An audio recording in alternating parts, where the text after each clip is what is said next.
Hi, I'm Peter Adamson, and you're listening to the History of Philosophy podcast, brought to you with the support of the Philosophy Department at King's College London and the LMU in Munich. Online at historyofphilosophy.net. Today's episode, The Men Who Saw Tomorrow, Renaissance Magic and Astrology. When I was about 10 years old, I saw a documentary on television called The Man Who Saw Tomorrow, about the 16th century astrologer and soothsayer Michel de Notre Dame, also known as Nostradamus. It credited him with accurately predicting many historical events, from the French Revolution to the Kennedy assassination, and went on to suggest that he had also predicted a nuclear apocalypse in the decade to come. I was absolutely terrified. Still today I can remember being unable to sleep, convinced that World War III had already been foreseen in the Renaissance. So I can imagine pretty well how people back in the Renaissance felt in the 1420s, when a number of astrologers warned of a great flood owing to a conjunction of Mars, Saturn, and Jupiter in the sign of Pisces. After the resulting panic proved to be unfounded, Martin Luther pointed out that whereas the flood hadn't happened, there was a huge peasant uprising instead. Of this, no astrologer had breathed so much as a word. Nowadays, most people over the age of 10 chuckle at the idea that astrological predictions could be accurate, even if most of us also know our star signs and peek at the horoscopes in the newspaper now and again. But in the 15th and 16th centuries, as in antiquity and the Middle Ages, there was widespread, sincere belief in the efficacy of astrology and the closely related practice of magic. This conviction could be found at the highest echelons of society. You might recall that Christine de Pizan's father was a professor of astrology and went with his family to the court of Charles V, whom Christine called Roi Astrologien. Predictions based on this science could enhance political legitimacy or have the reverse effect, which is why it was possible to get in serious trouble for predicting the death of rulers and popes. In a study of the use of astrology in Milan, the scholar Monica Azzolini has shown how members of the powerful Sforza family retained astrologers to advise them.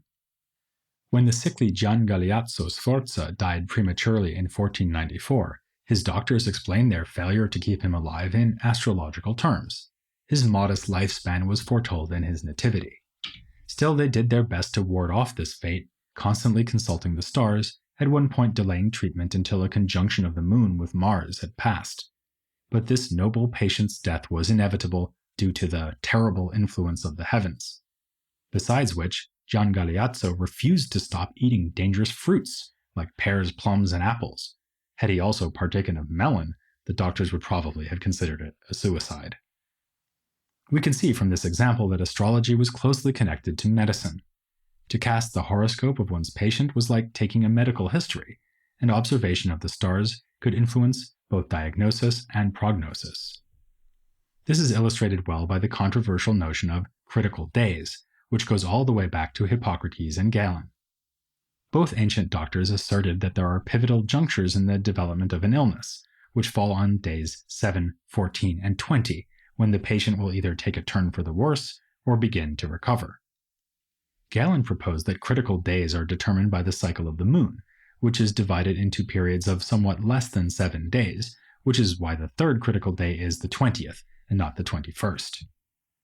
Unfortunately, his explanation of the astronomy governing this was not very convincing, in part because he failed to take account of variation in lunar cycles, so attempts were made to fix up the theory. Pietro d'Abano, an enthusiast for medical astrology, suggested a more elaborate theory that matched the four humors to different plants, and he also tried to improve the mathematical rationale underlying the sequence of critical days. Girolamo Cardano was unimpressed by the Galenic account and said that when it comes to the study of the stars, one should listen not to Galen, but to Ptolemy and Hippocrates. This is what we might expect Cardano to say, given his enthusiasm for both these ancient authors. He was deeply committed to the authoritative status of Ptolemy, who had written fundamental works in both astronomy and astrology. Cardano was deeply committed to astrology too. Curiously, he did not draw that much on astrology in his medical works, or often discuss medicine in his astrological writings. Yet he was confident that astrologers like himself could predict important events, or at least explain in retrospect why they had happened, as with the outbreak of syphilis in Italy or the rise and fall of world religions. He foresaw a renovation of all religions, owing to an astral conjunction, and looking back into history, explains such events as the rise of Islam and the fall of Byzantium with reference to the stars. The events of an individual person's life could be explained in the same way. Cardano tells of an amazing feat he himself performed when he correctly divined that a certain person he had never met must have eye troubles and a scar made by an iron weapon, all based solely on a nativity. A nativity, I should explain, is a horoscope based on the position of the planets, including the sun and moon, at the moment of a person's birth. Cardano was not the first to produce and analyze nativities, of course, but he was the first to author a printed collection of them. He believed that such horoscopes foretold the eloquence of Petrarch, the learning of Trapezunttius, the theological acuity of Savonarola, and the brilliance and early death of Pico della Mirandola. Regarding Vesalius, whom he much admired, he wrote that Mercury in trine with Jupiter and Venus in quadrature indicate wonderful genius and eloquence as related to his art. Cardano courted controversy by also publishing the Nativity of Jesus Christ. This appalled Cardano's many critics. One of them said it was impious audacity to suggest that the stars might rule over the Savior himself. But Cardano denied that devotion to astrology equates to a belief in astral determinism. Rather, it tells us about the conditions that will prevail, which is useful precisely so that we may be prepared for them. He gives the example of knowing that there will be a heat wave and bringing a flock of sheep to a cool place so they will not die.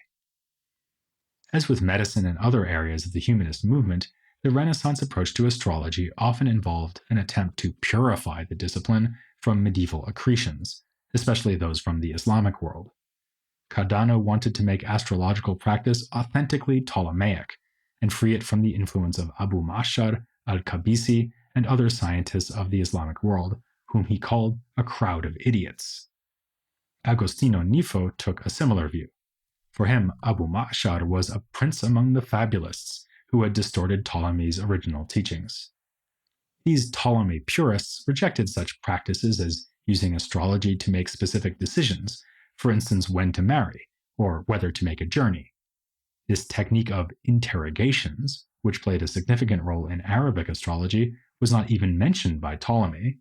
And for good reason, said Cardano, since they are magical and unworthy, not only of a Christian, but also of a good man. Another disputed point was planetary conjunctions, such as the one invoked in that prediction about the flood. Abu Ma'shar spoke extensively about their effects and invoked them to explain religious and political upheaval. As already mentioned, Cardano followed suit, but the idea was criticized by other authors. Among these, none was more critical than Pico della Mirandola.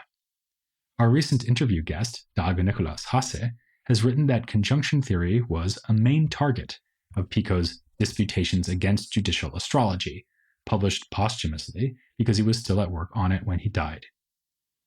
Pico is relentless in his attacks on astrologers of the Islamic world, who made mistakes and also misread Ptolemy. Charging the 11th century astrologer Ibn Ridwan with one such misinterpretation, he demands, "What do you hallucinate, barbarian?" Pico's formidable intelligence and historical knowledge is brought to bear to cast doubt on astrology as a science. It was not, he points out, even discussed by such ancient authorities as Pythagoras, Plato, Aristotle, Seneca, Cicero, and the Church Fathers. Apparent counterexamples, like a work ascribed to Aristotle called Secret of Secrets, are correctly argued by Pico to be inauthentic. If astrologers get things right occasionally, this is simply a matter of chance, because the stars simply have no influence on particular people or events. Which is not to say that they are entirely without influence. That would be an untenable claim given the obvious effect of the sun on climate and of the moon on the tides. But their effect is, says Pico, general, and affects all equally, promoting the natural cycle of life, and not, for instance, the progress of a disease in an individual patient. Pico seems to have had several reasons for writing this polemic. The diatribe against the so-called Arabs and their distortion of ancient science is of course a well-worn humanist trope. At a philosophical level, the thing that bothers him above all would seem to be the deterministic implications of astrology. As we just saw with the example of Cardano, some embraced the art of astral prediction without supposing that the stars determine everything. Pico, though, was convinced that astrology is incompatible with the Christian commitment to free will. In this, he found an ally in Savonarola, another man who railed against astrology. Their attitude was shared by the historian and political thinker Guicciardini. Along the same lines as Pico, he noted that astrologers may seem to be more successful than they really are because people only remember it when predictions come out true. Of course, when astrologers did get it wrong, their opponents were ready to pounce, as when the medical writer Giovanni Mainardi told the story of a doctor managing to heal someone whose death had been foretold by a stargazer. In some cases, the invective could get personal. One critic cruelly asked, if Cardano was such a brilliant astrologer, then why didn't you keep the axe from your son's neck? Yet Pico's disputations also provoked numerous defenses of astrology, for example by Lucio Bellanti and Giovanni Pontano. Often, such defenses used the same tactic we found in Nifo and Cardano of blaming all problematic aspects of astrology on the Arabic tradition so as to preserve the authoritative status of the Greeks. Moderate views were also proposed, as by the Platonist cosmologist Francesco Patrizzi. Like Cardano, he rejected determinism but retained such astrological ideas as the malicious nature of Mars and Saturn and favorable nature of Jupiter and Venus. In common with other learned defenders of astrology in the 16th century, he warned his readers not to confuse superstitious and irreligious practices with the properly scientific discipline that explores the causal influences of the stars on our world, especially the influences more subtle than what we can see in the obvious cases of the sun and the moon. Ironically, another occult science, magic, was defended in very similar terms by none other than Pico della Mirandola.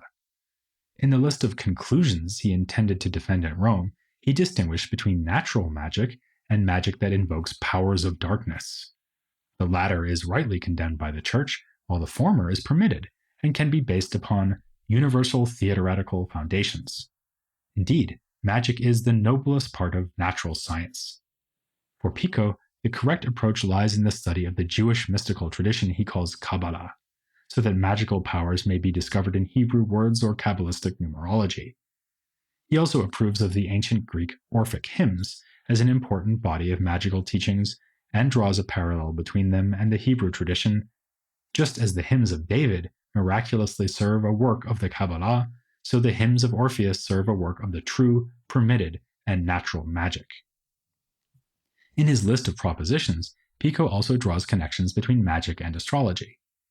This suggests that he may have at first looked favorably on astrological science, but changed his mind later, leading him to write his Disputations in order to debunk the pretensions of the astrologers. But the great Renaissance proponent of the links between magic and astrology was Pico's older friend Marsilio Ficino. One of Ficino's most remarkable and controversial works, The 3 Books on Life, has been called by another of our interview guests, Denis Robichaud, a handbook for helping scholars and philosophers stay healthy, live long lives, and bask in the heavens' glow.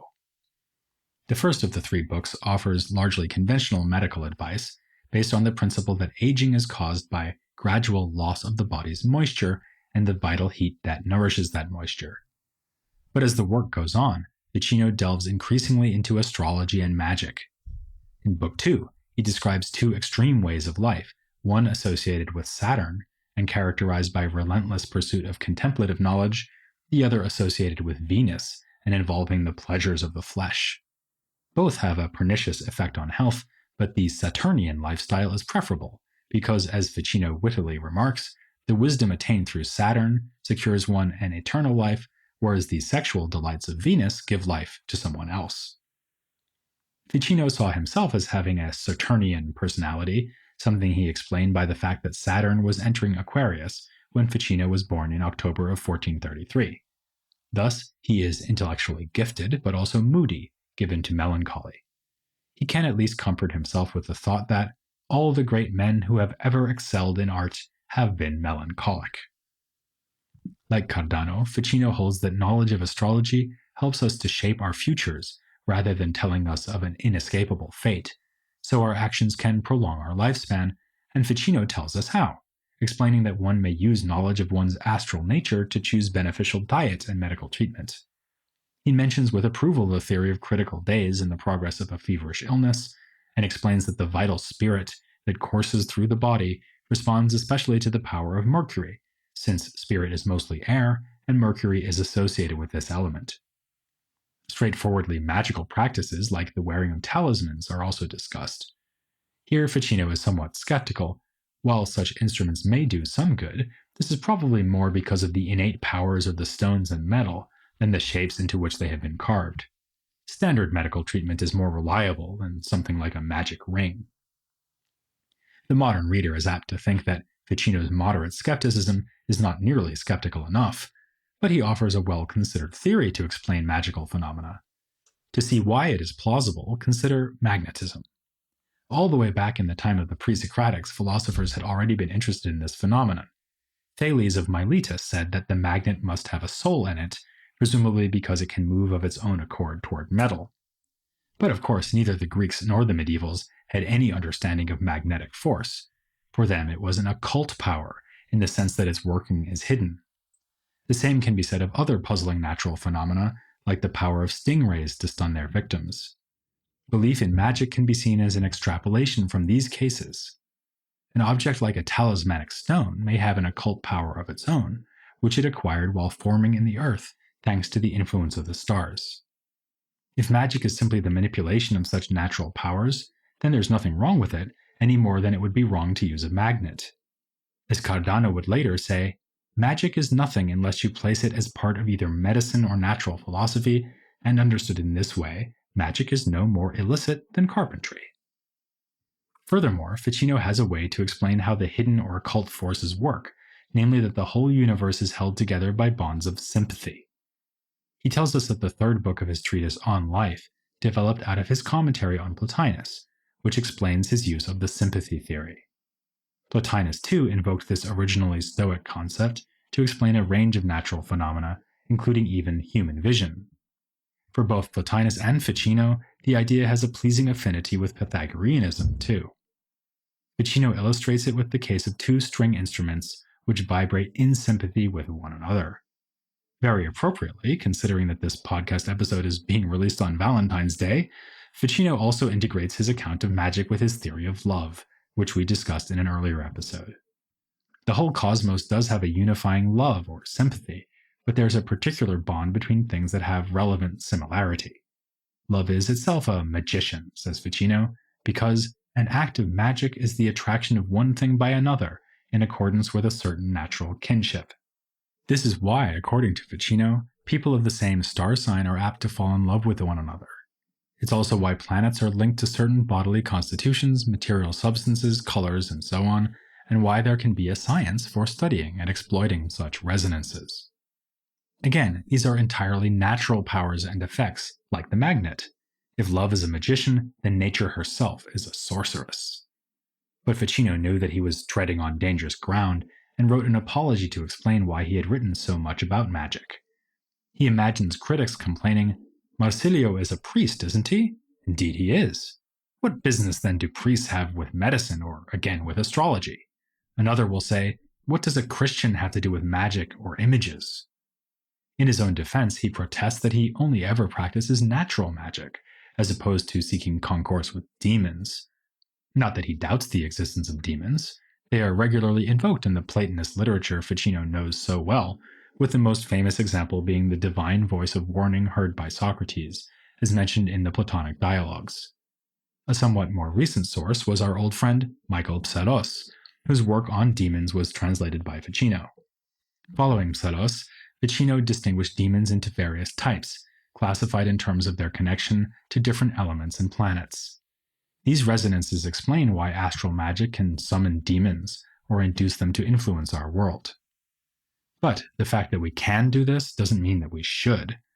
Even enthusiasts for magic often disavowed demonology, like Giambattista della Porta, whose treatise Natural Magic appeared in several editions beginning in 1558.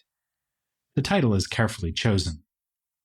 To engage in natural magic is precisely to avoid techniques that involve demons, and instead to follow the lead of noble investigators of occult forces, like Pythagoras and Plato.